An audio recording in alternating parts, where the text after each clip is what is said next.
10,000 years ago, the scub corals touched the Earth for the very first time.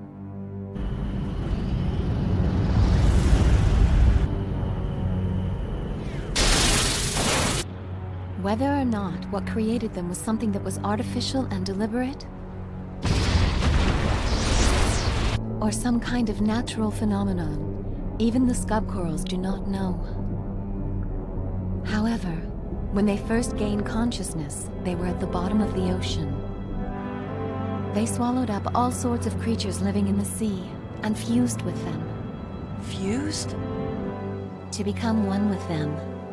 It's the only way scub corals know of to communicate. In the beginning, it was small.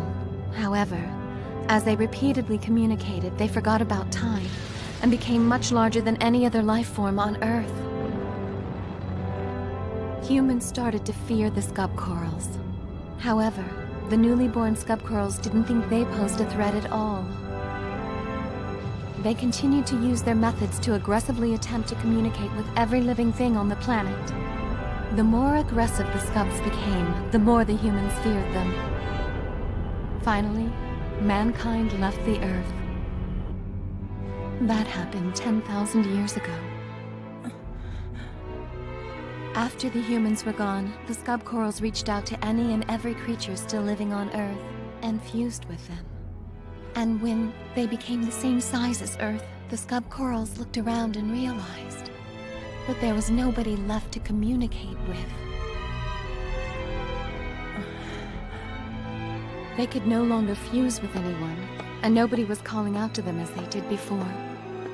Decades went by, and then centuries, and then one millennia after another.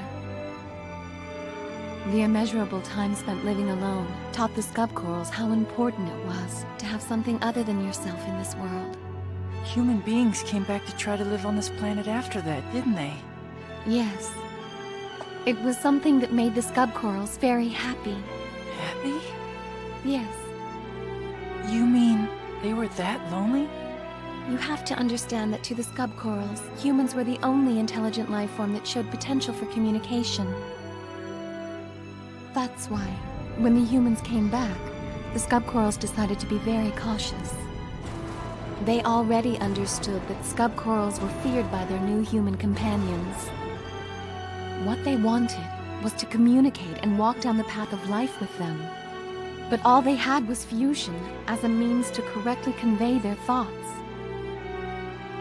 So how would they go about coexisting with humans? Was it even possible to coexist with them in the first place?